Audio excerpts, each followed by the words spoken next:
Bernardo was only 8 years old, but he already carried in his chest a sadness that no boy should know so young. His eyes, always lowered, said more than any words. He spoke little but observed everything, especially the man who now slept in his mother's bed. Before I continue, I want to ask you something. If you value real and moving stories like this video and subscribe to the channel. Here, each chapter can change the way you see life. Bernardo's mother, Patricia, believed she had found love again. After years of raising her son alone, she met Cesar, an older, polite, and apparently kind man. But Bernardo saw what no one else saw. From the first day Cesar set foot in that house, Bernardo felt something strange. It wasn't just jealousy. It was fear. Fear of that cold look that only appeared when his mother wasn't around. Cesar was smiling in front of Patricia, but when he was alone with Bernardo, his expression changed completely. There was no need to shout. The silence filled with contempt was enough. The look that said, "You don't belong here." Patricia, blinded by passion, didn't notice the signs. She thought the distance between them was just a phase. "He'll get used to his stepfather," she told her friends. Little did she know that Bernardo no longer called that place home. One night, Bernardo heard a conversation in the hallway. Cesar's voice was altered, and he was saying something about putting this kid in a boarding school as soon as possible. The boy's heart raced. He didn't want to lose his mother. He didn't want to lose the little bit of security that was left. But Bernardo was intelligent. Silent, yes. Fragile, perhaps. But inside him there was a hidden courage, a strength that no one imagined such a sweet boy could carry. And it was this strength that began to grow in the days that followed. With each humiliation, with each look of contempt, Bernardo kept everything in silence. He watched. He waited.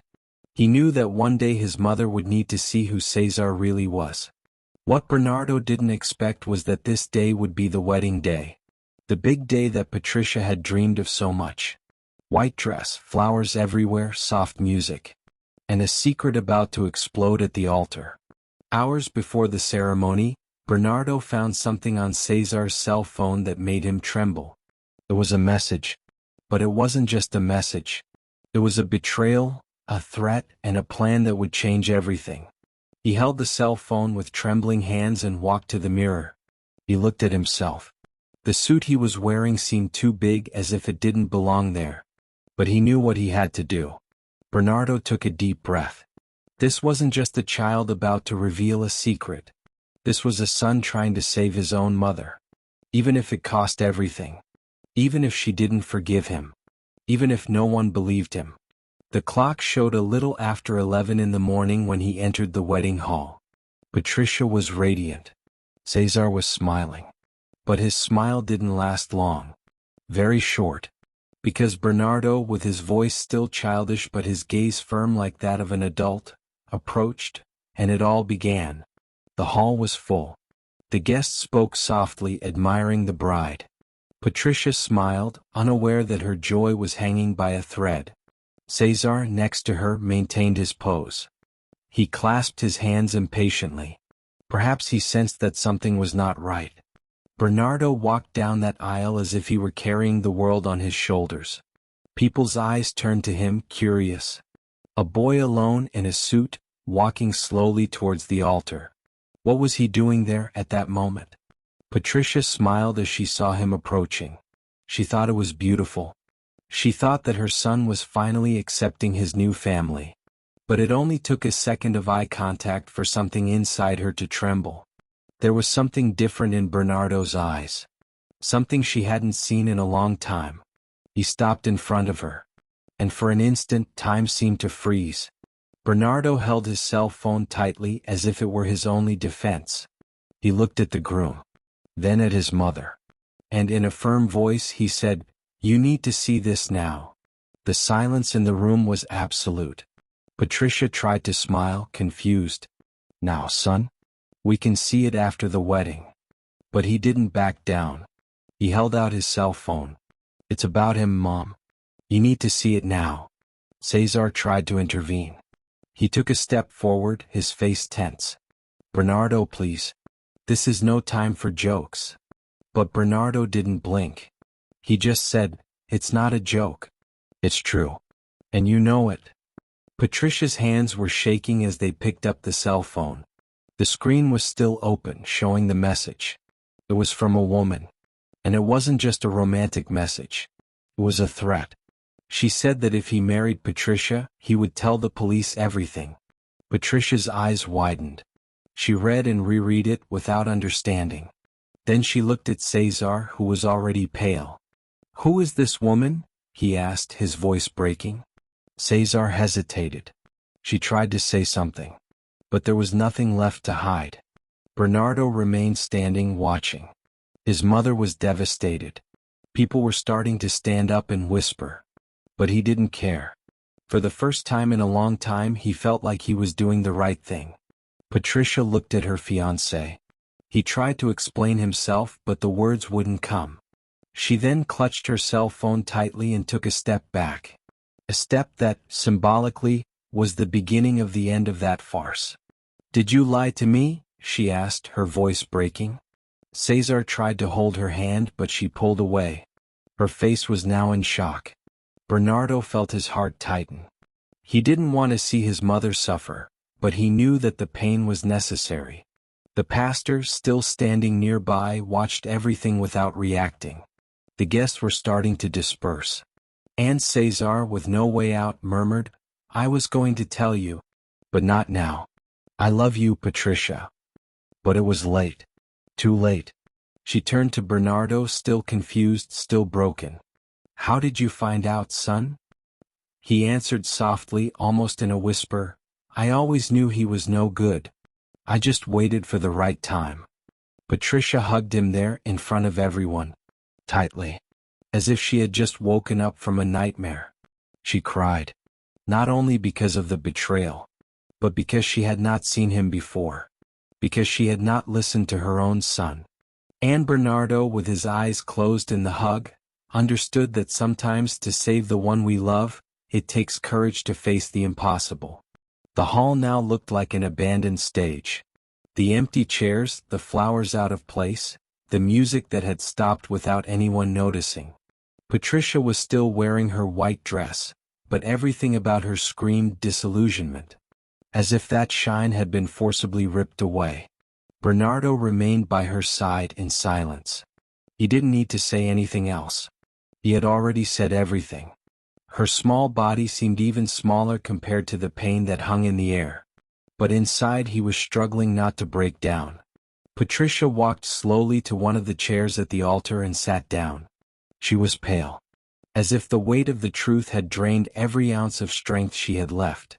Her eyes, now swollen from crying, stared into space. "How could I have been so blind?" she murmured, more to herself than to anyone. No one answered. No one dared to fill that void. It was the kind of pain that only those who carry it can understand. Cesar had already left. He avoided scandals, fled from shame. He took with him what was left of his mask. But he left the shards behind. And now mother and son needed to learn to breathe between the pieces. The aunts tried to get closer, but Patricia refused any touch. She didn't want comfort. She wanted answers. She wanted to go back in time and stop everything. But, deep down, she knew that there was only one person there who had always tried to open her eyes. She looked at Bernardo. For the first time in a long time, she really looked at him. As if she truly saw him. Not just as the quiet son, but as the boy who loved her so much, who was able to risk everything to save her. "You've known that for a long time, haven't you?" she asked in a low voice. Bernardo nodded. And then, with courage and pain intertwined, she said, "I tried to tell you, Mom. But he made me promise to keep quiet. He threatened to send me away." Those words cut deeper than any lie. Patricia put her hands on her face, overcome with guilt. Not seeing is one thing. Ignoring your instinct is another. And she knew that, at some point, she had chosen to believe what was easiest. "Forgive me for not protecting you," she said, crying. Bernardo sat down next to her and rested his head on her shoulder. "You did protect me. Now you know. And that's what matters." The late afternoon light was beginning to invade the empty room. The golden glow that touched them both seemed like a silent promise of a new beginning. But no new beginning is easy, especially when you come from a fall. That night, Patricia took off her dress by herself. There was no party. There was no waltz. Just silence. But a different silence.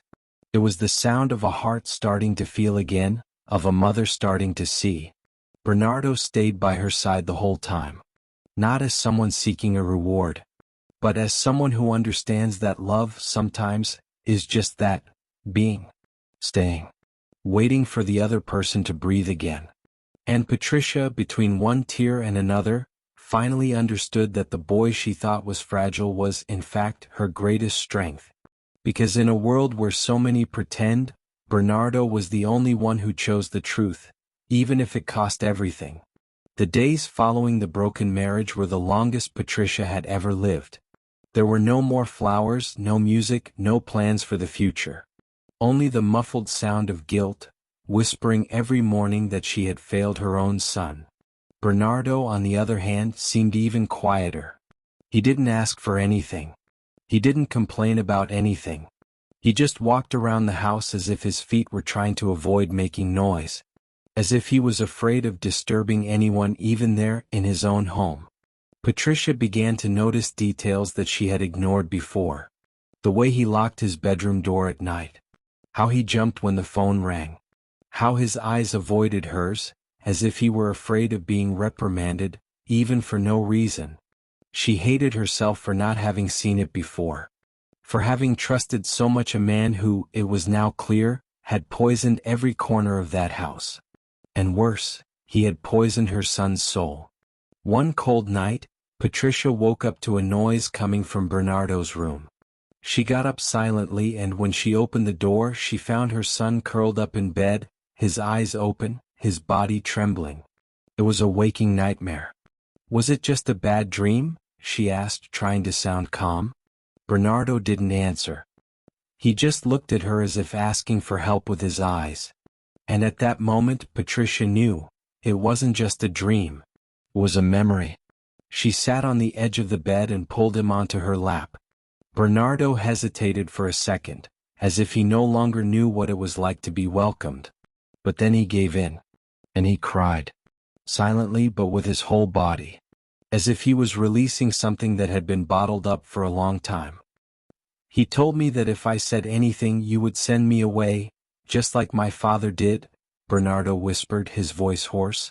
Patricia felt her stomach churn. It wasn't just Cesar. It was an entire past that she had let slip through her fingers.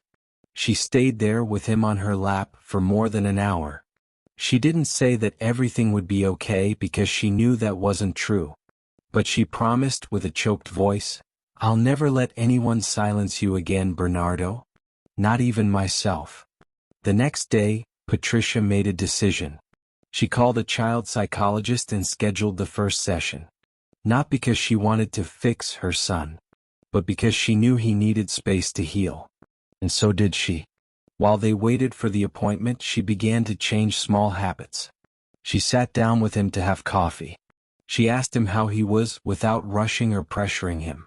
Sometimes he would answer. Sometimes he wouldn't. But she learned to respect his time. Bernardo's room, previously closed and dark, was gradually filled with light. Patricia opened the curtains, removed the furniture that reminded her of her old stepfather. She bought a star-shaped lamp. A small gesture, but symbolic. A new beginning. One day, while watching her son draw at the table, Patricia thought about how much she had trusted someone who didn't deserve it, and doubted the person who loved her the most. It was a difficult wound to heal, but now she had the courage to face it. Because the truth is that, even when the world screams, sometimes it is the silence of a child that says it all. And Bernardo had screamed for help in the most silent way possible, and only now was she learning to listen. The therapist's office was cozy, different from anything Bernardo had imagined. No white coats, no difficult questions. There were toys in the corner, colorful books, and a soft armchair near the window. But even so, he kept his shoulders tense as if his entire body were on alert. Patricia took him by the hand, but when they reached the door, she let go. She knew that the next step had to be his. She smiled gently and said, "I'll wait outside. Everything will be fine." Bernardo hesitated. He looked at the therapist, who greeted him with a calm, unhurried look. Then he went in. The first session was almost silent. He barely spoke. He just looked around, touched the toys, and sometimes gave him a suspicious look. The therapist didn't force him. She just let him feel the space to realize that there he wouldn't be interrupted or pressured.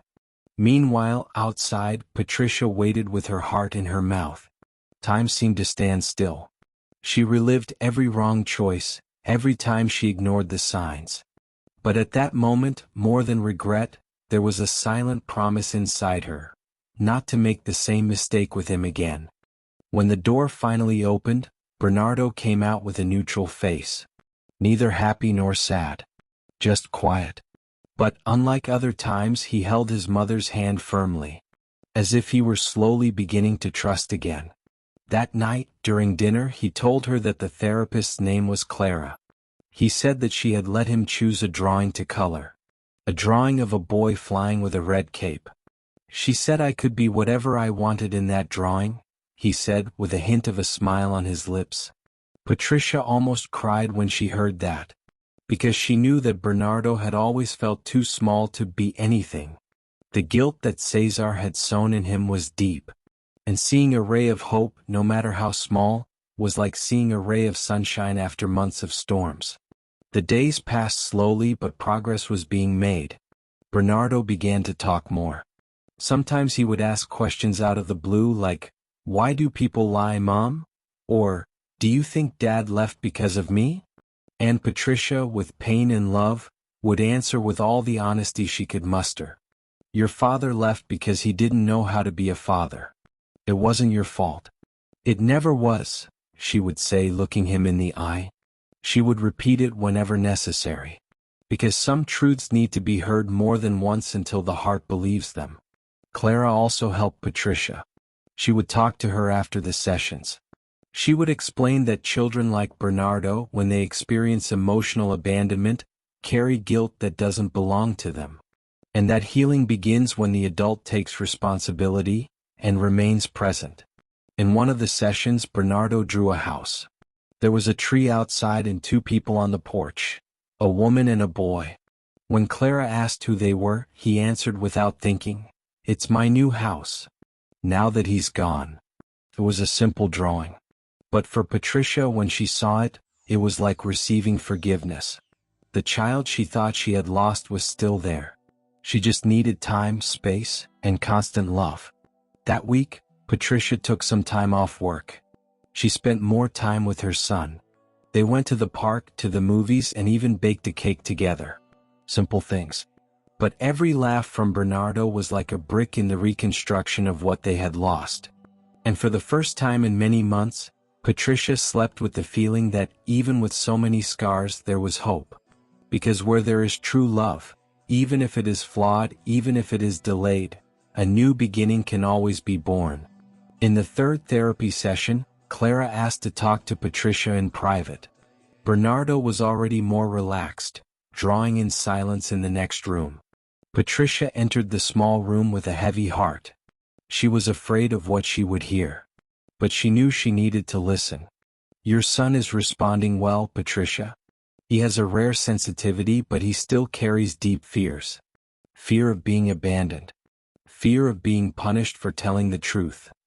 Those words cut her like knives, because she recognized each of those fears in herself. Clara gently suggested that Patricia also start taking care of herself.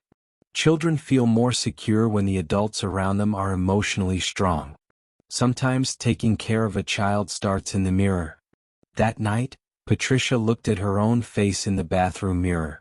The dark circles under her eyes, the marks of guilt, the dull eyes. She remembered her childhood, when she was the same age as Bernardo, and how she also learned early on to keep quiet. Her father was a cold, rigid man. He never praised her, never hugged her.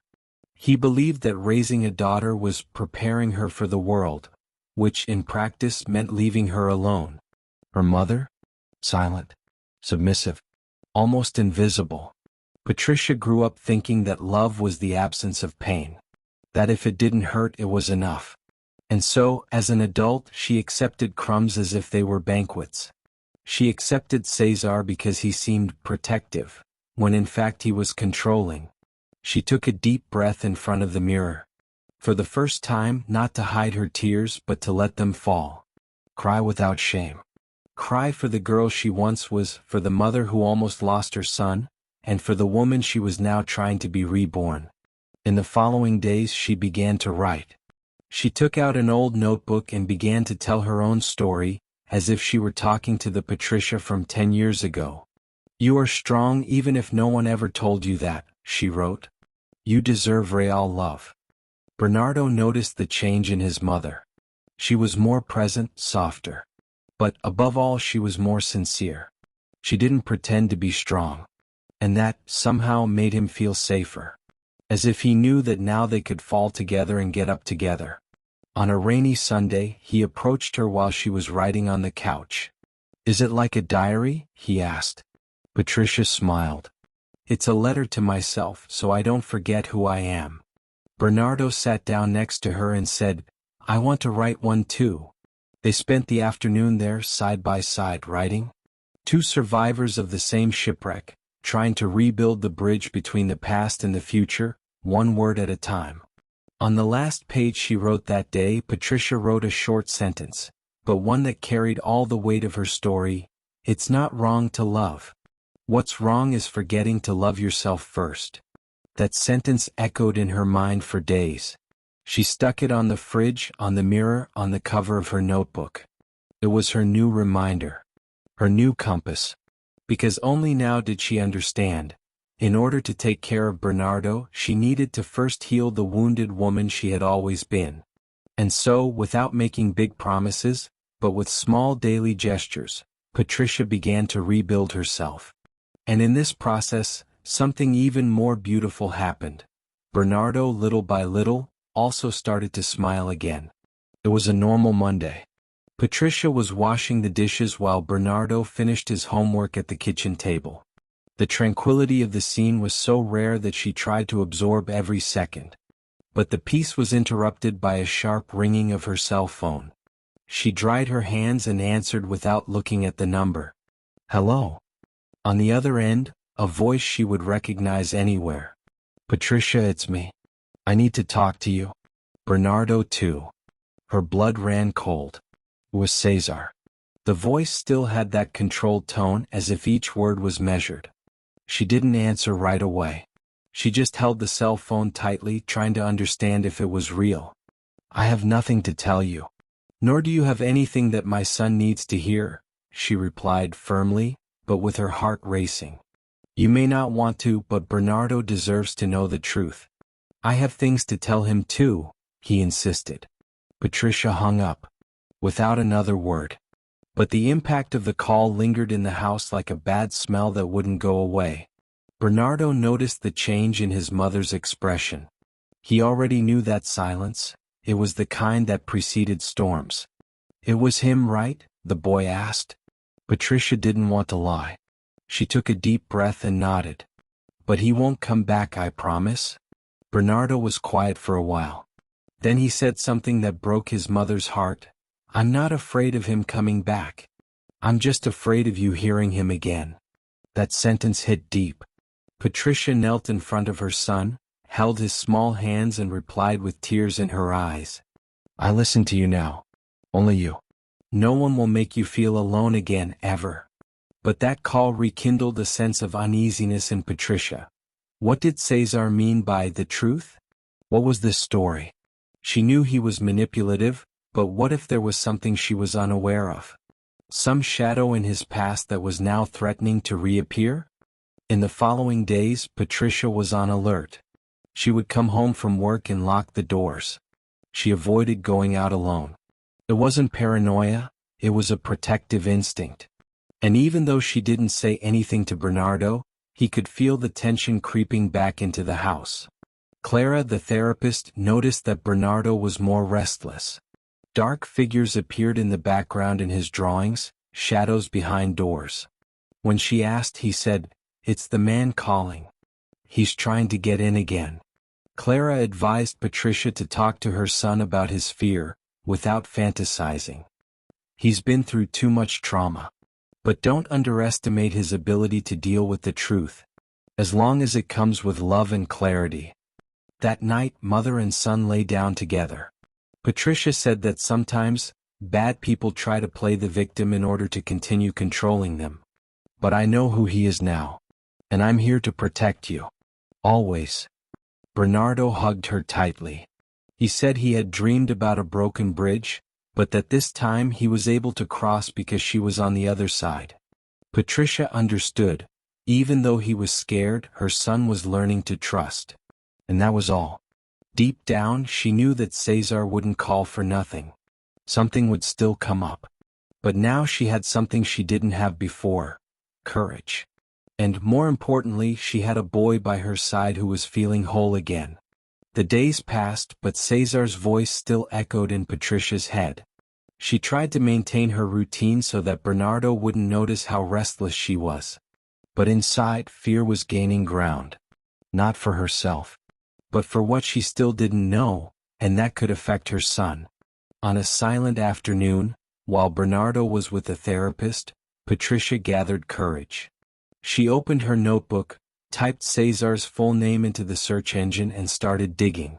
She knew she shouldn't mess with the past, but doubt was crueler than any memory.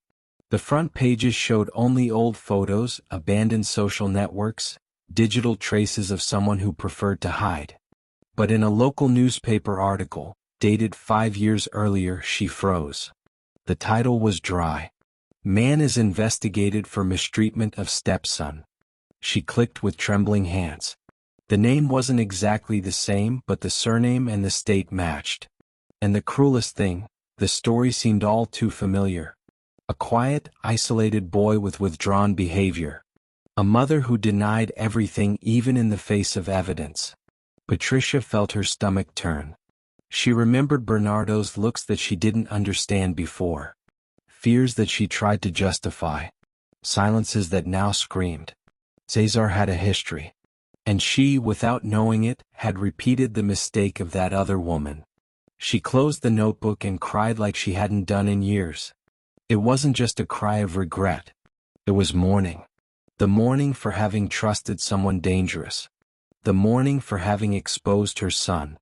But also the beginning of a new fire, that of reparation. In the next session with Clara, Patricia told everything. She didn't hide anything. She talked about the story, the phone call, the guilt. The therapist listened to her in silence, then held her hand and said, "You are doing what many people don't have the courage to do: face the truth. That, Patricia, is what saves you." That week, Bernardo felt lighter. As if he intuitively felt that his mother was now on the right side, firm, awake. He smiled more. He slept better. And he even asked to invite a school friend over for lunch. Something unthinkable a few weeks ago. But Patricia knew, Cesar's silence wasn't the end. It was a harbinger. And to protect her son, she needed to go further. She sought out a lawyer. She wanted to know if she could file a formal complaint, record the history, legally prevent any contact. The lawyer was direct. "If you have evidence, like this story and the records of what your son went through, you can ask for a protective order. It's not guaranteed, but it's the first step." Patricia nodded. For the first time, she didn't hesitate. She would protect Bernardo with everything she had. On the way back home, she remembered the night she introduced Cesar to her son. How Bernardo, quiet, squeezed her hand lightly. Almost like a warning that she refused to listen to. Now everything made sense. And she would never ignore that kind of silence again.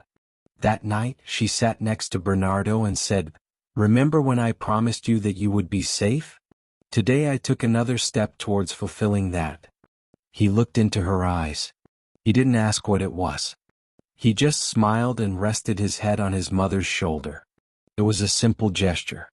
But at that moment, It was like a hug of forgiveness. And Patricia, for the first time since everything began, felt that perhaps she could still be the mother he deserved. The morning after the request for the protective order, Patricia woke up before her alarm clock. Her body was tired, but her mind was alert. For the first time, she felt that she wasn't just running away from the past. She was facing it. She prepared breakfast in silence.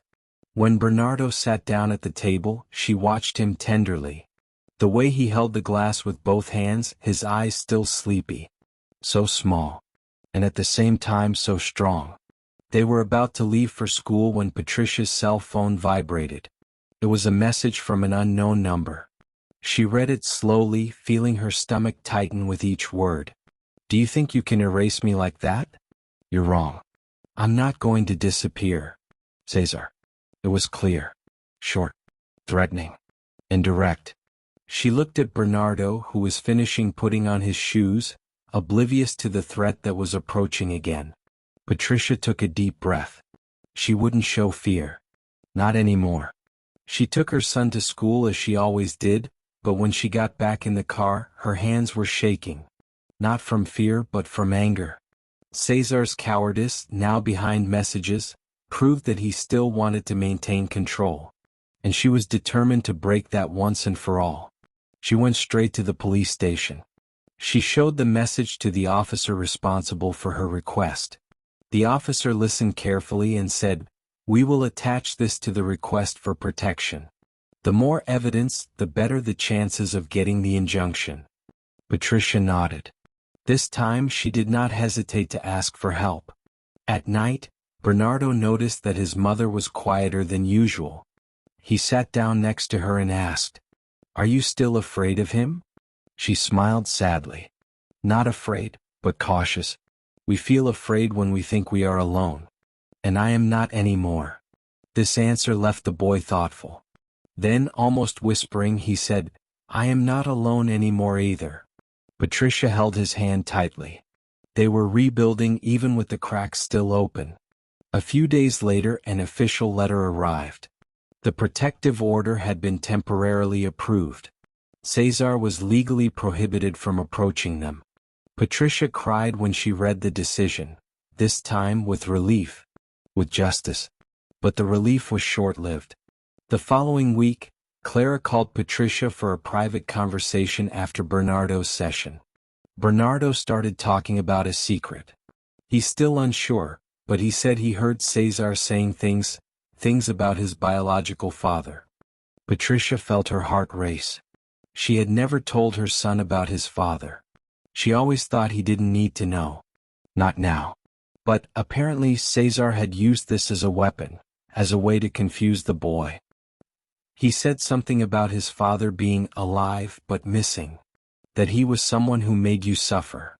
Patricia looked at the floor. This ghost she hadn't expected. And no matter how hard she tried to stay strong, she felt a new chapter opening. Deeper. More delicate. Because sometimes pain doesn't just come from what hurts us, but from what we hide out of love. Patricia spent the night awake. Clara's words echoed in her mind like thunder. Bernardo is talking about his father. It was something she swore she would never expose before her time. A time that, apparently, was no longer hers to decide. Sitting on the sofa with a cold cup of tea in her hands, Patricia tried to search her memory for the last time she thought about Bernardo's father calmly. All she could think of was pain, frustration, and a bitter feeling of abandonment. He simply left. She never told her son that his father left him when he was a baby, without giving any explanations, without looking back. For years, she believed that sparing him from this absence would be a way of protecting him. But now the silence seemed to have become a new kind of wound. The next morning, before taking him to school, she called Bernardo to talk. "Son, can I tell you something you've never heard, but maybe it's time you did?" He nodded slowly, his eyes attentive. There was no fear. He just waited. Patricia took a deep breath. "Your father, the man who brought you into this world, he existed, of course. But he didn't stay. He left before you even said your first words. And he never came back." Bernardo said nothing. He stared at his hands. Then he whispered, "Did he know I existed?" He knew. But he chose not to stay. The pain of saying that was like ripping off his own skin. "And I didn't tell you before because I thought it would hurt you more than the silence. But now I understand, maybe the silence hurt more." Bernardo remained silent. There was no anger on his face but a dense sadness too mature for his age. Finally he said, "So, Cesar lied. He said that my father hurt you and that you lied to me." Patricia felt tears running down her face. "Your father hurt me, yes. But not with shouts or aggression. He hurt me with emptiness, with absence, with disappearance. But that was never your fault. It never will be." She hugged him tightly, like someone trying to glue together the pieces of an old vase that had fallen to the floor. Bernardo hugged her tightly. "You are my mother. And that is enough." And in that moment, Patricia realized, she didn't need to fill in the gaps in the past with promises or lies. All she had to do was be present. And be true. In the days that followed, Bernardo seemed lighter. He drew a clear sky with two little figures holding hands. "Is that us?" she asked. "We are. And the sky is like that now because there are no more clouds hiding things." In the session with Clara, Patricia said that she had revealed the truth. The therapist smiled. "You gave him something much more valuable than answers. You gave him confidence." And Patricia, for the first time in many years, felt worthy of that name. Mother. But as always, silence never lasts long in stories marked by trauma. That night, a new message appeared on her cell phone. This time it was a photo. Cesar, in front of Bernardo's school. The past was not just lurking. It was now lurking closely. And Patricia knew, the next step would have to be decisive. Patricia stared at the photo with cold hands. The background was unmistakable. The gates of Bernardo's school, the time for school to leave, children all around. And there, standing disguised among the cars, Cesar watched. He knew exactly what he was doing. He wanted to be seen. He wanted her to know. She tried to keep control. She left her cell phone on the table and took a deep breath. For the first time since the beginning she felt something different. Anger. Not the suffocating fear of before, but a silent fury. This had gone beyond all limits. Wasting no time, she went to the bedroom and grabbed the folder with the documents from the case. The restraining order was still in effect. Cesar was violating the court order, and now there was concrete proof. It was no longer just a veiled threat. It was stalking. She called the lawyer immediately. She explained, sent the image and told him the time. He answered firmly, "We're going to the police station now. This is a direct violation. Preventive detention can be ordered." Patricia nodded, feeling her heart race. But she needed to be strategic. She couldn't let Bernardo notice anything. On the way to school she kept her voice firm. She asked about the day, the drawings, the classmates. Bernardo smiled and said he had won an odd or even during recess. On the outside everything was normal. On the inside, Patricia was a silent storm. She waited for him to come in, confirmed that everything was calm, and only then went to the police station. When she arrived, she handed over her documents, showed him the photo, and told him every detail. The police officer wrote everything down. "Do you want to request extra security at the school too?" "Yes. And I want him to stay away. From me. And from my son. Forever." The answer came out firmly, without trembling. Patricia was no longer the woman who asked for silence so as not to disturb anyone. She was the mother who no longer allowed anyone to wander into her son's world. That night, she and Bernardo watched a movie together. Patricia hugged him more tightly than usual. He noticed. "Did something happen, Mom?" She hesitated. Then she answered sweetly, "It did happen. I realize that you are all that matters. And I will never let anything come close to hurting you again." Bernardo simply rested his head on her lap. And fell asleep there. Patricia stared at the ceiling, with tears in her eyes, and a solid certainty growing inside her. The love she felt for that boy was greater than any threat. The next day the police contacted her. They informed her that they would issue a subpoena for Cesar to answer for the rape.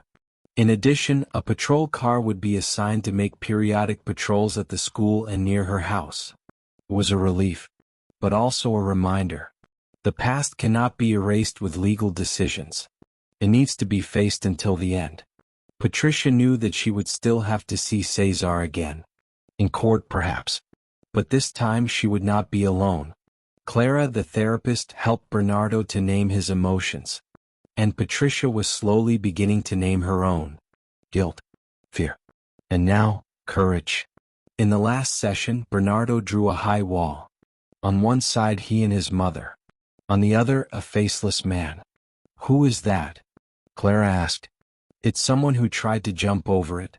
But we built a wall with everything we feel. Patricia cried when she saw the drawing. Because she understood, the wall wasn't meant to separate. It was meant to protect. It was made of love, truth, trust. And no one else would have the right to cross it. The phone rang late in the afternoon as Patricia was preparing dinner. It was a formal call, but the content was important. The meeting with Cesar had been scheduled for 4 days later. She would have to look into the eyes of the man who had destroyed so many pieces of her, and do so with her head held high. That night, while Bernardo slept, Patricia sat on the edge of the bed and stared at her own reflection in the wardrobe mirror. The woman she saw there was no longer fragile. There was fatigue, yes. Marks on her face, in her eyes. But there was also strength. A strength that perhaps she had never known before. The next day she told her therapist about the meeting. Clara listened attentively and said something that echoed, "You are not going there to convince anyone. You are going to honor your story. And that of your son." From that moment on, Patricia began to organize her memories as if packing a suitcase. She chose what she would take with her, the facts, the pain, but also the courage. And she decided to leave behind the fear, the guilt, and all the excuses she had used for years to silence her own pain. On the morning of the hearing, she woke up before the alarm clock. She dressed soberly. Her hair tied up, her face clean, her posture firm. Bernardo looked at her curiously. "Are you going to work?" She smiled. "No. Today I'm going to do something even more important. I'm going to defend our truth." When she arrived at the courthouse, the environment seemed cold and impersonal. But Patricia knew that there, in that space with beige walls and plastic chairs, her story would find a voice. She was called to wait in the anteroom. And then she saw Cesar. He was on the other side of the hallway. Even from a distance, his eyes still tried to intimidate. But Patricia didn't look away. She stood up straight, silent. She was no longer the woman he manipulated with clipped sentences and forced silences. When the hearing began, the judge asked her to report the facts. Patricia spoke calmly. She told him about the humiliations, about the way Cesar treated Bernardo, about the fear that grew inside her, but mainly about the moment when she decided not to accept it anymore. Cesar tried to justify himself. He said he was strict, but never cruel. That educating was not assaulting. He tried to disqualify what Patricia said, making insinuations, playing with words as he had always done. But Patricia was not shaken. "You may not have hit my son with your hands, but you hurt him with words, with contempt, with your looks. And that is violence." The silence he carried was proof. The judge listened attentively. And Patricia continued. She said that Bernardo was now in therapy, that he was relearning to trust, that he was redesigning his own world. "And I will not allow this world to be invaded by shadows again." At the end of the hearing, she was informed that the judge would analyze the testimonies, documents, and evidence attached. But something inside her already knew. Even though the court decision was yet to come, she had won something bigger that day. Herself. As she left the courthouse, she felt the air hit her face like a new beginning. She walked to her car with firm steps, as if she were finally stepping on her own ground. That night, Bernardo asked to sleep in his mother's bed. He curled up next to her and asked, "You won, right?" Patricia held the boy close to her chest. We won, son. And now no one can silence our story anymore. In the darkness of the room, she closed her eyes and allowed herself to rest. Because finally, after so many battles, her heart found something it had not felt for a long time: peace. The brown envelope arrived on a normal morning, when Patricia least expected it. It came in the mail without fanfare. Just her name on the addressee's page and the court's coat of arms in the upper left corner. She knew, even before opening it, that this was the decision. She sat on the couch with the envelope in her hands, as if holding a heavy memory. The paper seemed thicker than it should have been. Perhaps it was the symbolic weight of what was inside. With steady fingers, she tore the side and slid the document out. She read it slowly, line by line. And when she got to the end, her eyes filled with tears. The restraining order had been extended indefinitely. Cesar was forbidden from going near Bernardo, the school, the house. Any non-compliance would mean immediate arrest. It was justice. It was protection. It was a new beginning. She didn't celebrate by shouting. She just closed her eyes and took a deep breath. It was as if, inside, a window that had been closed for years had finally been opened. The air that entered was light and clean. Bernardo arrived home from school shortly after. He was excited about a science project and didn't immediately notice his mother's different expression. Until she called him to the couch and said, "Remember when I promised you that no one would hurt you anymore?" The boy nodded, with that serious look he used when he understood things bigger than his age allowed. So, today that promise was truly fulfilled. The justice system heard our story. And now he can't come near us anymore. Bernardo was silent for a few seconds. Then he rested his head on his mother's shoulder and said softly, "Now I can sleep without fear, right?" Patricia didn't answer with words. She just hugged him tightly. A hug that said it all. That said, "Yes, my love, now you can dream in peace." In the days that followed, life began to reorganize itself. There was no magic. There were still traces of the past. Bernardo still woke up some nights with bad memories. Patricia still felt butterflies in her stomach when she heard hurried footsteps behind her on the street. But now they knew what to do with their fear. They knew that it was no longer in control. It was just an echo, and echoes don't hurt. In therapy, Clara suggested that Bernardo write a letter to himself in the future. He wrote just a few lines, but with immense strength. "Hi, Big Bernardo. I hope you never let anyone make you believe that you are small again." Patricia read the letter later and cried alone in her room. Because that sweet, sensitive and strong boy was the result of her resistance. And now he was beginning to blossom. She knew that the path would still have rocks. But now there was light. There was a voice. There was room to start over. And this new beginning was no longer a promise. It was a fact. The days passed with a new lightness, almost strange at first. Patricia no longer slept with her cell phone next to her pillow. She no longer needed to check the window for every noise in the street. Little by little, his body began to understand that he was no longer living in a state of alert. Bernardo also seemed different. He talked more, laughed more. At school, he began to interact with children with whom he had previously isolated himself. A teacher mentioned that he had drawn a picture with the phrase, "My world has color now." Patricia kept it like an invisible trophy. One Saturday afternoon they decided to go to the neighborhood square. It had been a while since they had done anything like that. The sun was soft and there were children running around with kites in the sky. Bernardo ran to the slide. Patricia sat on a nearby bench, watching with a smile that slowly grew. It was then that a man approached. Tall, discreet, with a book in his hands. He looked for an empty seat and ended up sitting next to her. "This bench is the only one with shade, I hope you don't mind." She just nodded, without taking her eyes off Bernardo. There was silence between them for a few minutes. A comfortable silence. He opened the book, but every now and then he glanced at the playground. "Is that your son?" she asked, pointing with her chin. "Yes, Bernardo. He seems happy." Patricia smiled but didn't answer right away. Happy, maybe she really was. For the first time in a long time. The man introduced himself. Marcos. A literature teacher at a local school. He said he used to read in the square on Saturdays. Patricia just listened, with the caution of someone who has been burned by the heat of overly kind words. But there was something different there. Marcos didn't force his presence. He spoke lightly. He didn't ask invasive questions. He just shared little things as if he were there just for the pleasure of being in the same space. Bernardo came running back, sweaty and smiling.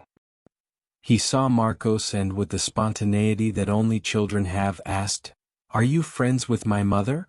Marcos smiled. "Not yet. But I can be if she wants me to." Patricia laughed for the first time in a long time with a light heart. "Maybe so, Bernardo. Maybe so."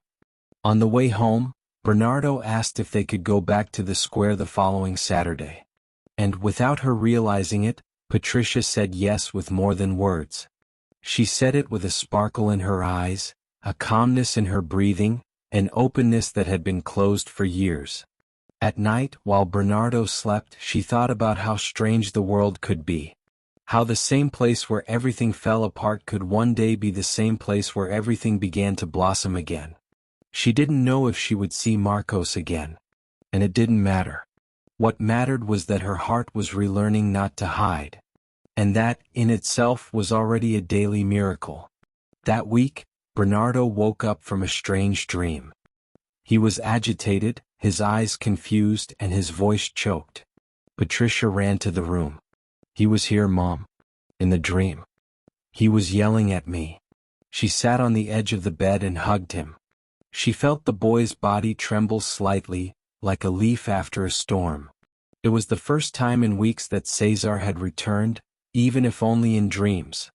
Patricia knew that childhood ghosts don't follow calendars. They come back when they want. But that night, she decided she wouldn't run away from the questions that would come. At breakfast, Bernardo was quieter. He stirred his cereal with a spoon without eating, until he looked up and asked, "Mom, why didn't he like me?" Patricia froze inside. That question was like a knife without a blade, but it hurt all the same. She took a deep breath.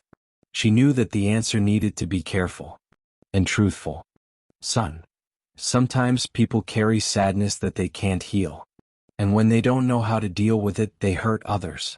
But that never had anything to do with you." Bernardo frowned. "But I tried. I did everything right." Patricia came closer and held his hand. "I know. And you didn't do anything wrong. He was the one who was wrong for not seeing how special you are." The boy didn't cry. He just remained silent, digesting the words as if he were reorganizing the world from within. That was the kind of pain that doesn't scream. It just weighs heavily. That Saturday they went back to the square. Marcos was there, as he had been the other times, with the same book in his hands. Bernardo ran up to him and asked if he could draw in his notebook. Marcos laughed and said, "Sure. As long as you teach me how to draw kites." Patricia watched from afar. There was no rush, no promises. Just presence. And that was more than she thought possible. When Marcos approached, he sat down next to her naturally. "He's an incredible boy," he said. "Yes, he is. He just needed a little space to show himself." There was silence for a moment, and then Marcos asked gently, "Have you ever thought about telling this story to the world?" Patricia turned her face to him, surprised. "I don't know if the world is ready to hear it. Maybe not. But there are people out there who need to know that it's possible to get out of the dark."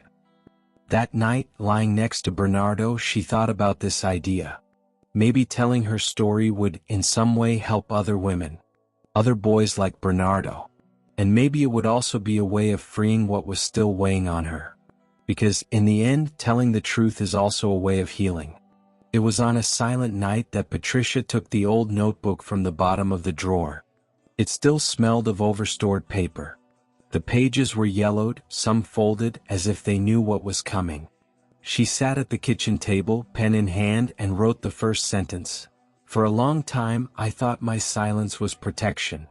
Today I understand that it was a prison." The words came as a pent-up outburst. Not with anger but with truth. Not to attack but to free. Patricia wrote about the first signs, about the fear that disguised itself as routine. About the time she cried in the shower so Bernardo wouldn't see.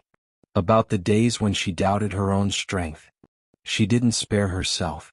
She also told of the times when she kept quiet when she should have screamed. Of the warnings she ignored for fear of being alone. And of the guilt she carried for too long. But as she wrote, something began to change. The old pains didn't disappear, but they lost their hold. It was as if, by naming them, she was letting them out, and finally making room for other things to grow. Bernardo appeared in the kitchen, already in his pajamas, and asked, "Are you writing a book?" She smiled. "I don't know if it's really a book, but it's our story. Will it have a happy ending? There will be truth. And that, for me, is already a good ending." In the following days, writing became a routine. A silent habit between coffee and lunch. Sometimes she would write while Bernardo was doing his homework. Other times at night when the world was asleep. It was as if, by writing, she was recovering parts of herself that she thought she had lost. One day Marcos arrived with a pen drive. "If you want, I can help you type everything up. Or even create a blog if you want more people to read it." Patricia hesitated. Showing her pain to the world was a huge step. But when she looked at Bernardo playing with a toy car on the living room floor, she understood.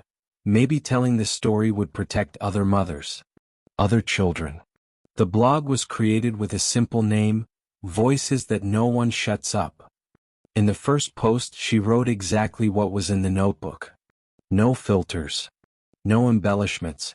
Just the truth. In less than a week, messages started arriving. From women. From teenagers. From mothers. All of them were telling their stories or saying that, by reading Patricia's, they had found the courage to get out of similar situations. She cried while reading each one. Not from sadness but from connection. She no longer felt alone. And most importantly, she knew that her pain had not been in vain. One afternoon, Bernardo came home from school with a big smile. "Mom, my teacher said you're brave." Patricia held back a laugh, moved. "And you, what do you think?" He thought for a moment. "I think you're like a superhero who writes." She wasn't a hero. She was an ordinary woman. But at that moment he felt that she was doing something greater than surviving. She was teaching people how to live. And perhaps that was the real power. It was cultural exhibition week at Bernardo's school, and the students had been invited to present something that represented them. Poems, drawings, songs, any expression that spoke of who they were inside. Bernardo, shy, thought about giving up. But that night, while Patricia was washing the dishes, he approached her with a crumpled sheet of paper in his hands. "Mom, can I show you something?" She dried her hands on the dish towel and sat down next to him. The paper was shaking a little. Bernardo read in a low but firm voice. "My name is Bernardo. I used to be afraid, but today I understand that courage is when we do it anyway. My mother taught me this without saying a word." Patricia didn't answer right away. She just hugged him. She didn't need to say anything. In that short text there was an entire life contained. In the following days Bernardo practiced in secret. In his room, in the backyard, even in the shower. Patricia listened from afar without interrupting. She knew that there were things that can only be learned in the silence of one's own time. The day of the presentation arrived. The school was full. Parents with cell phones in their hands, teachers smiling nervously, children taking turns on the improvised stage in the courtyard. Patricia was sitting in the second row, her heart racing. When his name was called, Bernardo went up on stage with small steps. The paper in his hands was shaking more than the first time. But he took a deep breath, looked at his mother, and read. Each word came out filled with truth. It wasn't just a school text. It was a piece of him. Of the story he lived without knowing it was so big. When he finished, there was silence for a second. And then applause. Lots. Long, warm. Patricia cried. Not out of sadness nor just pride.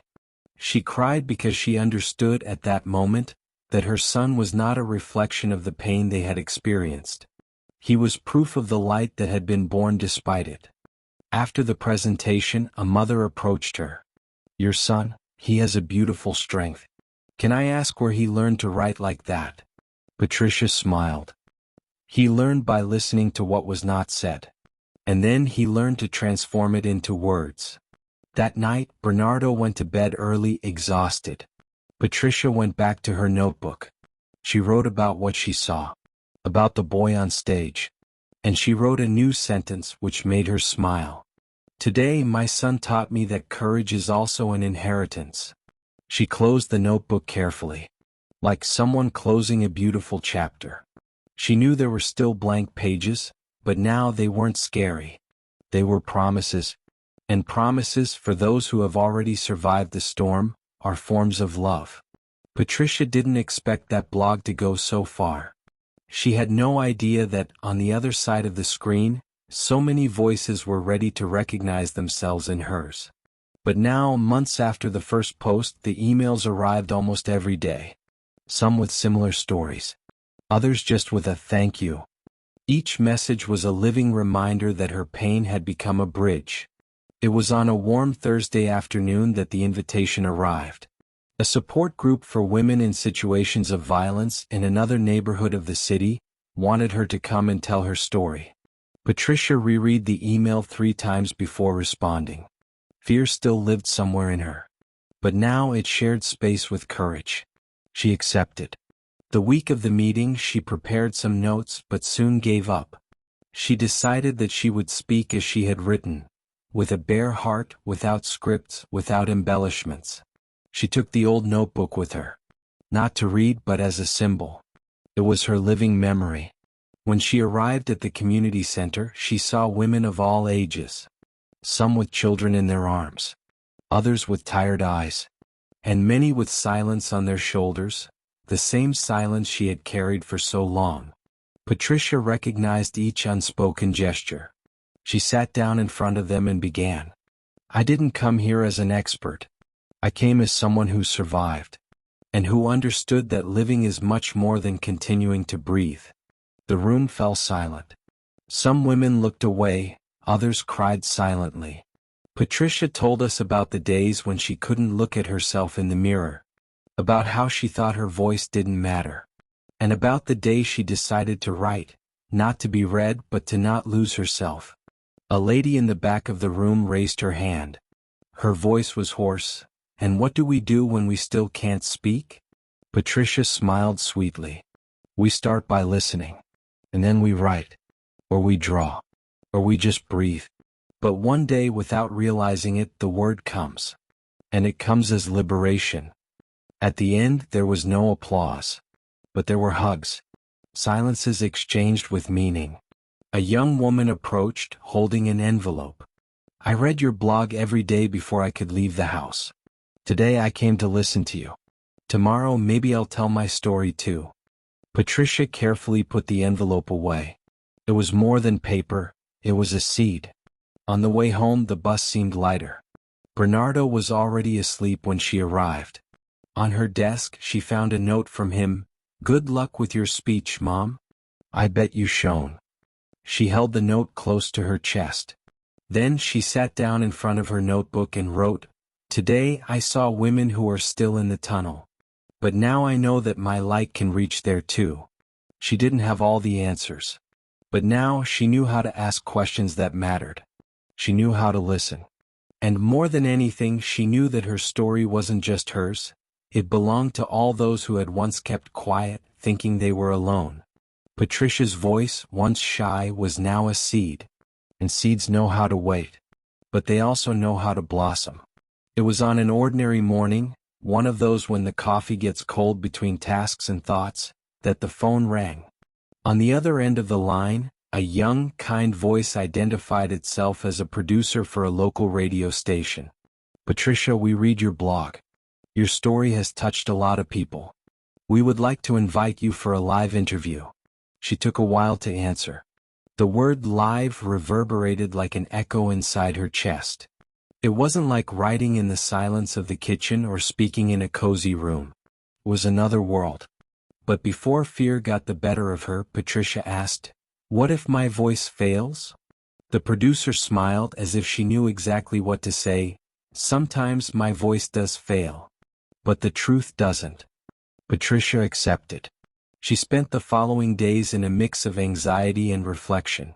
Not because of what she would say but because of what it could cause. She knew that each word would be heard by women who, perhaps, still couldn't name their own pain. It was for them that she would go. On the morning of the interview she put on her favorite outfit. Not out of vanity but as armor. Bernardo hugged her at the door with a shy smile. "Will you be nervous?" "Probably." "Then pretend you're telling me a bedtime story. You always speak better that way." She laughed, moved. She wrote the advice down in her heart. The studio was small and cozy. The announcer welcomed her warmly. "Make yourself comfortable. This isn't an interrogation. This is a conversation between women who believe in the power of words." When the red light came on, Patricia took a deep breath. And she spoke. Not with rehearsed eloquence, but with the clarity of someone who had lived every comma. She talked about the dark days, about the blog, about the first text Bernardo wrote. And about the love that endured, not the one that hurt but the one that was born later between her and herself. Tears came naturally. Her voice broke once or twice. But it didn't matter. There was truth there. And truth doesn't need perfection, it needs presence. When the interview ended, the radio phone kept ringing. Messages arrived from distant neighborhoods, from women thanking her, from men listening in silence. Patricia left the studio a different person. Not bigger, not smaller, but whole. On the sidewalk she stopped for a moment. The sun was higher, almost noon. She picked up her cell phone and sent a message to Marcos. "Can you put the link to the interview on the blog? I think more voices will join in now." That night, Bernardo asked to listen to the recording. They sat together on the couch like someone watching an old movie. He listened attentively as if each word were a secret. "You sound stronger on the radio, Mom." "It's just that I was speaking for so many people there." Later in her notebook she wrote, "Today my voice traveled through wires and frequencies. But what moves me most is knowing that it reached even closed hearts. And maybe, just maybe, it left a window ajar." Patricia was not looking for fame or a stage. But now she knew, when the truth finds space it spreads, and heals wherever it touches. The routine had returned to a new kind of normal. Bernardo was doing well in school, the blog was still active, and Patricia continued to write in between the breaks in life. But sometimes she stopped to think about everything that had changed.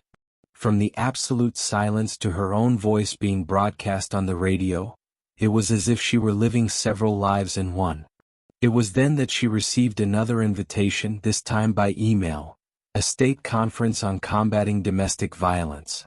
A packed auditorium, dozens of experts, activists, professionals in the field, and women who, like her, had experienced the pain firsthand. The organization wanted Patricia to give the opening speech. Not as an expert, but as a survivor who transformed pain into words and a bridge. This time the fear came stronger. Speaking in public was one thing. Speaking at a large event, in front of people who dedicated their lives to the subject, was another. But then she thought about all the women who wrote to her saying, "You spoke for me." It wasn't vanity. It was responsibility. She said yes. She spent days thinking about what to say. Every paragraph she wrote she tore up. Nothing seemed enough. Until one night, sitting at the table with Bernardo, she asked, "If you could say one thing to many people, just one thing, what would you say?" He thought seriously and answered, "That no one should feel small in their own home." Patricia wrote it down. That was it. It was always that. On the day of the event, she dressed simply. She took her notebook. And Bernardo's note folded in her pocket. When she got to the auditorium she saw the attentive eyes, the badges, the folders.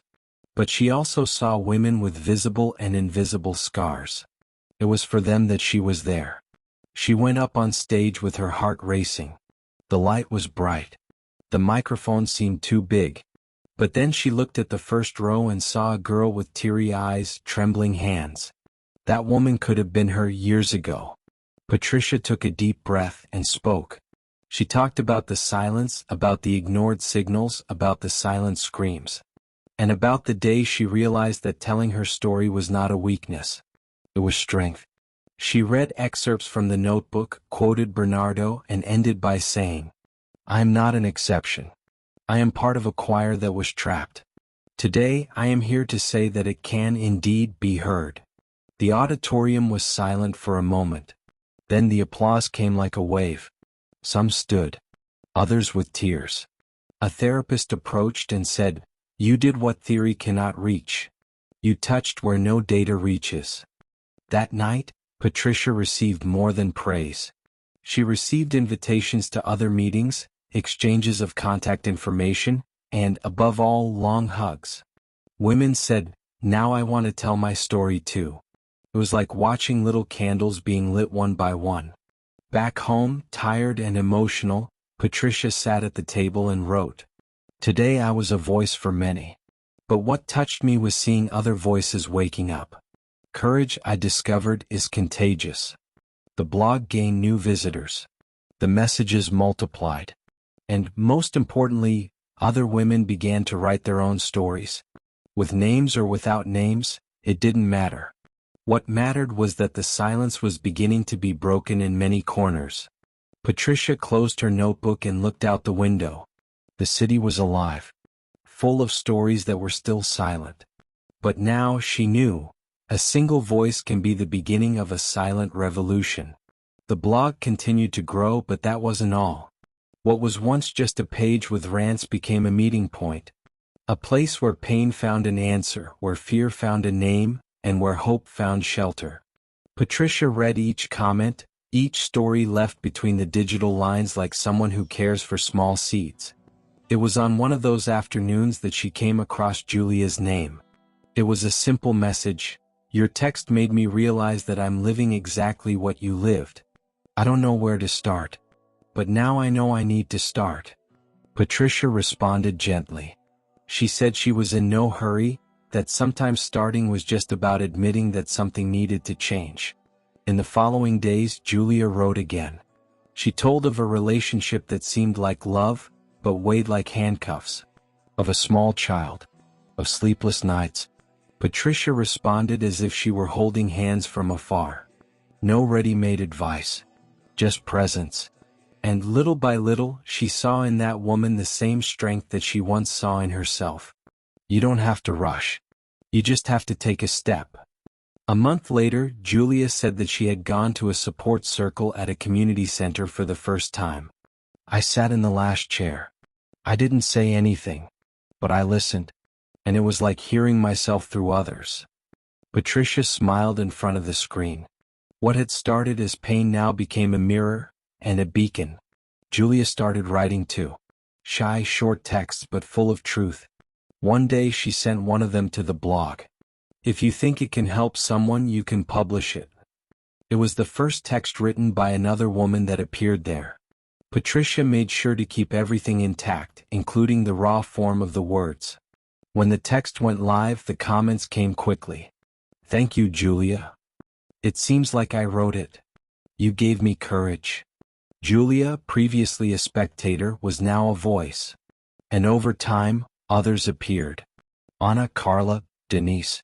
Voices that recognized each other, that stood up, that began to write, speak, support. In a few months, Patricia realized that the blog was no longer just hers. It belonged to everyone. It was a living body. It was Bernardo who first noticed. "It's becoming like a team, isn't it, Mom?" She laughed. "Yes. A team of women who don't want to be silent anymore. I think it should have another name now. Something like Forest of Voices." She wrote that down. Forest. A place where roots intertwine, where the soil grows stronger with each new tree. And where the wind carries words far away. On a Saturday afternoon, Patricia organized a get-together. Nothing formal. A picnic in a city park. She invited anyone who wanted to come through her blog. She expected 5 or 6 people. Almost 20 came. Women, children, stories and scars. But above all there were smiles. They sat on the grass, shared fruit, hugs, silences. They told stories, read excerpts from their own texts and laughed. A lot. Like someone who finds air after years of being submerged. Patricia, sitting among them, noticed something different that day. She was no longer the only one holding the torch. Now there was an entire row of lights lit up. Each in its own way. Each with its own voice. And there, surrounded by other women who had once felt alone, she understood. Courage is a root that, when it finds space, spreads. Silent, firm, and impossible to pull out. It was a cold Sunday night. The kind where silence weighs a little more heavily and the wind seems to bring back hidden memories. Bernardo had spent the day quieter. It wasn't unusual for him to have silences, but Patricia could feel when something was different. A mother learns to read even what isn't said. After dinner, while she was washing the dishes, she heard his voice low behind her. "Mom, can I ask you something that might make you sad?"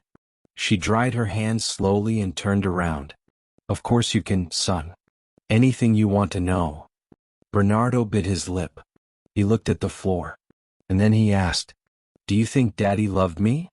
The question went through Patricia like a cold wind. It wasn't unexpected. She knew it would come one day. But even so, it hurt. Not for lack of an answer, but for being too careful with each word. She got down to his level and held his hands. "I think so, son. In his own way.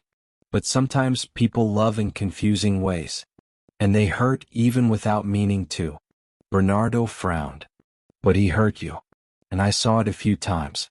Why did you stay with him for so long?" Patricia took a deep breath. There was no easy answer.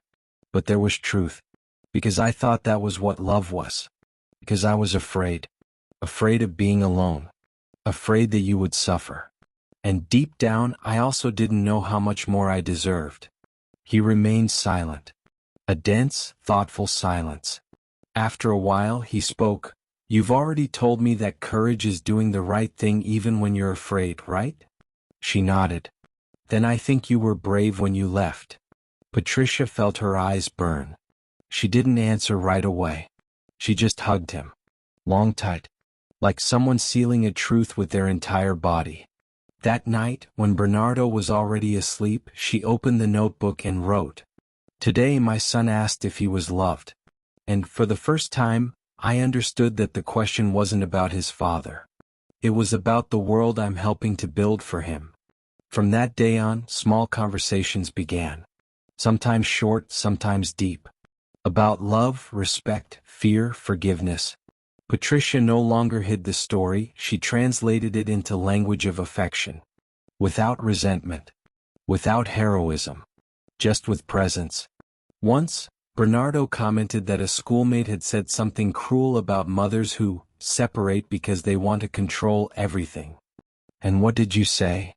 "That there are people who separate because they want to live. And protect the ones they love." Patricia smiled. He was learning. And so was she. Learning that raising a child wasn't about erasing the pain of the past, but transforming it into firm roots for a new future. The news came through a teacher. She was friends with one of the blog readers and had been following Patricia's posts since the beginning. In the message, she wrote, "Your text was the subject of a discussion with my 9th grade students. Many were touched. Some cried. Have you ever thought about talking to teenagers?" Patricia read that email 3 times before responding. She had never imagined taking her story into a school. It was a sacred environment. Educational. But also delicate. Still, something about that idea lit a different light. She said yes with the kind of courage that starts slowly and grows after the first step. The school was simple in a neighborhood on the outskirts of the city. The colorful walls contrasted with the rigidity of the entrance gate. Patricia arrived early, notebook in hand, heart racing. It was a clear morning, one of those when everything seems clearer than it should be. In the room there were about 30 young people. boys and girls between 13 and 15 years old. Curious eyes, some restless, others closed in a defensive silence. Patricia introduced herself bluntly. She gave her name, said that she was a mother and a writer, and that she had been through a difficult story, but that she was there to talk, not to teach. She began reading the passage that said, "For a long time I thought my silence was protection. Today I understand that it was a prison." A boy in the back of the room raised his hand. "How does someone hurt someone they love? Does that make sense to you?" Patricia stopped. She thought for a moment. Then she answered, "It does, unfortunately. Because some people confuse love with control, with possession, with fear. And because no one taught them that love is about making the other person whole, not smaller." The questions came one after the other. Have you ever been afraid of dying? Does your son remember everything? Have you forgiven? Do you think you can still love again? She answered everything carefully, without embellishing, without evading. At one point a girl said, "I've never told anyone this, but my stepfather yells at my mother like she's trash. She pretends everything is fine. I hate that." The silence fell like a stone. Patricia looked at her tenderly. "You are not alone. And your pain has a name. Talking about it is the beginning of a different world." At the end of the conversation, the teacher hugged her tightly. "They listened to you. They really did. This is more than just a lesson. It's prevention." That afternoon, Patricia received new invitations. Other schools, other teachers. It was as if the seed had fallen on fertile soil. And for the first time she realized, she was not just telling her story. She was building bridges before the chasms formed. Back home she told Bernardo everything, who listened with shining eyes. "You're kind of teaching us not to let what happened to us happen again, right?" She smiled. "That's right, son. Teach us before it hurts." And at that moment she was certain. When pain becomes words and words become shields, something is born that can change generations. Patricia never sought applause. When she started writing, it was only to survive what hurt inside. When she started the blog, it was to avoid feeling alone. What she didn't expect was that, little by little, other people would start to look to her as a role model. The invitation came through an official phone call. A statewide event about tackling domestic violence. "We want you to tell your story. Your work has impacted a lot of people." The voice on the other end was gentle but firm. "You represent something important." She accepted, with the same butterflies in her stomach as when she first spoke in a classroom. But this time it was different. A stage. A larger audience. Cameras. Press. Authorities. And her own name being announced as an example. In the days leading up to the event, Patricia felt conflicted. Part of her wanted to hide. Another part knew she could no longer go back. It wasn't about vanity. It was about reach. If pain became a bridge, then she needed to keep building it. On the morning of the talk, Bernardo helped her choose her outfit. "You're going to look beautiful, Mom. But your speech will be even more beautiful." She smiled. "Do you think I can do it? You've already done it. Now you're just going to tell us how you did it." The auditorium was full. When her name was called, she felt her legs tremble. But she took a deep breath. She climbed the steps slowly, with the firmness of someone who has learned to walk on rubble. She told her story without embellishments. She spoke of fear, guilt, loneliness. But also of her notebook, her blog, the women she met along the way. She spoke of Bernardo. And of the transformation that happens when pain stops being a secret. When she finished, the silence lasted a few seconds, the kind that says more than any applause. Then came the ovation. Patricia smiled, but her eyes were filled with tears. Not out of pride, but out of disbelief. How could the same woman who once cried in hiding in the bathroom now be a beacon for so many? As she got off the stage, she was approached by journalists, activists, and students. They wanted photos, interviews, contact information. It was as if she had suddenly stopped being just Patricia, and had become a symbol. At night, alone at home after Bernardo went to sleep, she sat down with her notebook on her lap. She wrote, "Today they called me a reference. I just wanted to be heard. Now I need to learn how to sustain that listening. Without losing myself. Without becoming a character of myself." She knew that recognition brought responsibility. But she also knew that she could choose how to carry it. With ease. With truth. Without letting her name speak louder than the cause. The next day she went back to writing on the blog. Nothing about the event. Just a simple account of a mother who cried with pride when she saw her son defend a classmate. "This is how change begins," she wrote. With small gestures but full of intention. And at that moment she was certain. She was not just the protagonist of her own story, she was the seed of many others. It was raining heavily that afternoon. The house was silent except for the sound of water hitting the windows. Patricia watched the street through the living room window, with a cup of tea in her hands. Outside, everything seemed blurry. Inside her too. The invitation was on the table. A publisher wanted to turn her story into a book. A real book. With a cover, ISBN, release date, everything. It was more than she had dreamed of. More than she dared to imagine. She ran her fingers over the paper. She felt proud, yes, but also afraid. That her pain would become a product. That the truth would lose its intimacy. That what was so much hers would become too public. But Bernardo appeared at the door of the room, with that calm manner he had inherited from her, and asked, "You're going to accept, right? Do you think I should? I think the world needs what you write. The way you write." She smiled, her eyes already brimming with tears. "But what if I can't handle it?" "You've handled much worse things, Mom." That night, after Bernardo fell asleep, Patricia wrote a letter. Not to the editor. Nor to the readers. She wrote to herself. A letter that began like this. "Patricia, you survived. But more than that, you blossomed. Don't be afraid to show your petals even if they came from thorns." When she finished, she cried. Not out of sadness, but out of an old-fashioned relief. Like someone who finally accepts that they deserve everything they once thought was too big for them. A few days later, she accepted the invitation. And when she held the printed contract, her hands were shaking just like the day she left home with Bernardo in her arms. Only now it wasn't an escape. It was a conquest. At the launch, the line was long. People of all ages, many with tears in their eyes before even greeting her. An elderly woman hugged her and whispered, "You gave me the courage to leave a 40-year marriage. I thought it was too late." Another, a teenager, said, "I read your blog without my mother knowing. And it was it that helped me tell her what my stepfather was doing." Patricia listened to each story as if she were receiving parts of the world inside her chest. She felt small and immense at the same time. As if, suddenly, she understood that what she had done was not just to write, it was to open doors. At the end of the event, Bernardo went up on stage. He took the microphone naturally. "This is my mother.